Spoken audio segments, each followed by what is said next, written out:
Hey guys, it's Sean O'Connell, the Managing Director here at CinemaBlend, and since the COVID-19 crisis brought the entire world to a screeching halt, there's been a laundry list of things that we have missed out being able to do. Now, thankfully, in a lot of parts of the country, we're able to get back to some of those pastimes, whether it be dining in a restaurant that we enjoy or heading to a park that's near our house. But there's one really small detail that I didn't notice that I was missing out on wholeheartedly until I thought about all the things that have sort of been disrupted by things that are going on with the pandemic. Specifically, I am going through MCU Withdrawal. I want to explain what that means, but before we get into the video, do me a favor, go down and hit subscribe, turn on your notifications, because every single time that we post a fun comic book movie video like this on CinemaBlend's YouTube page, I want you guys to come and watch it. I can do this all day. Yeah, I know. You guys might not realize this, but we are coming up on the 1-year anniversary of the last Marvel movie that we were able to see in cinemas, and that was Spider-Man Far From Home. True. That movie came out on July 2nd, 2019, and because of the different disruptions that have been affecting movie theaters and Hollywood in general around the world, we have not been able to see a new Marvel Studios film since then. Kind of obvious. The last time we had to wait a full year between Marvel Studios films was back in 2011, when the first Thor movie came out a year after Iron Man 2. Please. It's not about me. By now, in the calendar year, we would have had a chance to see the Black Widow film that was supposed to come out in May. And yes, that's a prequel, but at least it would have been an original Marvel Studios film, something that we haven't seen, again, emphasizing, for a full year.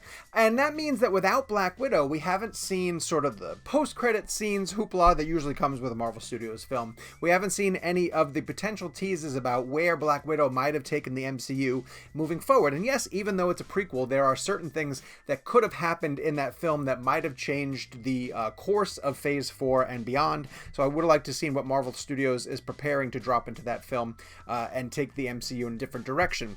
Without the release of new Marvel Studios films, it also didn't give us the opportunity to look ahead to footage that usually accompanies those. So let's get to the next thing that I'm severely missing thanks to this MCU withdrawal. Now, we haven't seen any Marvel Studios movies since Spider-Man Far From Home, and that means that we are also missing out on Marvel trailers.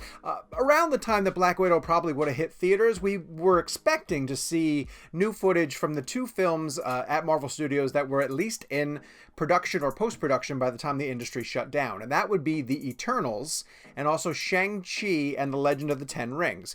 Very good chance that we would have had an Eternals trailer attached to Black Widow in May. It's a mysterious film that, audiences are really looking forward to learn more about, because it's a superhero group that is not nearly as famous or popular or as much of a household name as the Avengers would be. So we're looking forward to seeing the first footage from that film to see the aesthetic of the film, or what the story is going to be, or what the villains might look like when we finally see them on screen. Same thing with Shang-Chi. Now, Shang-Chi is still in production and is going to have to go back to filming once everything resumes, but Marvel has been known to slap together at least teaser reels for films that have shot even just for a couple of days. I remember that time that we were in San Diego for Comic-Con and they teased the reveal of the Guardians of the Galaxy, even though I'm pretty sure James Gunn had only been filming the first movie for about a week before he had to go back to San Diego, and he had footage to show already. Because the point being that Marvel is essentially a well-oiled machine, and they are keeping the marketing cycle for these movies going on a constant basis. So as you're getting ready for the new Marvel movie, they're already teasing what the next one's going to be. I realize that this absence in this 1-year window where we have nothing really new about Marvel to talk about, it's giving me the shakes, and it's because we haven't seen new movies or new trailers. And even without San Diego Comic-Con this year, it means no Marvel panel, no Marvel presentation, and again, no footage for us to speak of just yet. And speaking of us not having a ton of Marvel news to cover, there are a lot of these in-between stories that break while we're waiting for new Marvel films to come and while we're also dissecting the trailers. And that's just news about the development of the MCU going forward as they have to go through the casting process or hire new directors to become their storytellers. We've had bits and pieces of those sort of dropped to us while the industry industry is on pause. Like Sam Raimi is getting hired to replace Scott Derrickson on Doctor Strange in the Multiverse of Madness, and we heard a story that Christian Bale is going to play someone, we have no idea who, but he's going to be joining the cast of Thor: Love and Thunder. But there's a ton of other upcoming Marvel films that we know are on the docket, but we don't know a lot of details about them. The third Spider-Man film needs a villain. We don't really even know who the primary villain is going to be, and they are probably going to add some other characters as they're going through this. We know that there have been announced Black Panther and Guardians of the Galaxy sequels, as well as a second Captain Marvel. And that doesn't even touch on some of the things that we're really waiting for Marvel to release some more details on, which would be how they are going to bring some of the Fox characters into the Disney MCU. Specifically, that would be the Fantastic Four and the X-Men, but could also be a third Deadpool. You're absolutely right. These are all things that if the Marvel machine were running at full tilt, we'd be hearing updates on them on the regular.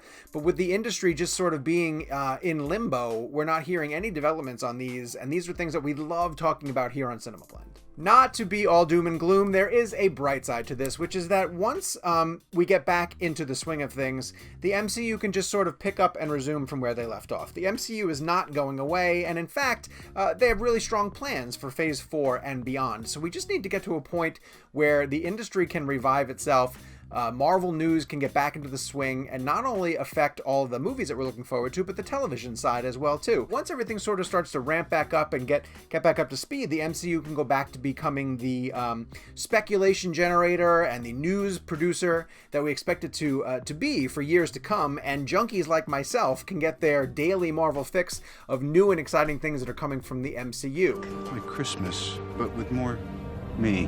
Right now, I know that it's a serious withdrawal, and of course I want everybody to stay as safe and healthy as possible and do everything in their power to protect themselves from the spread of this awful, awful pandemic.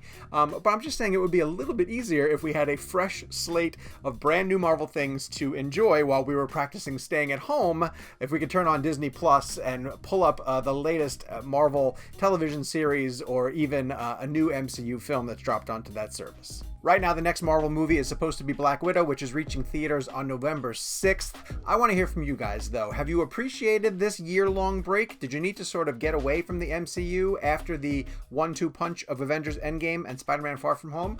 Or are you, like me, one of those people who's just craving updates from the MCU and really wanting to find out what's going to happen with Eternals and Shang-Chi and all of the films that have been announced beyond those movies reaching theaters? Hit the comments down below and tell me where you're at with your current hunger for MCU news.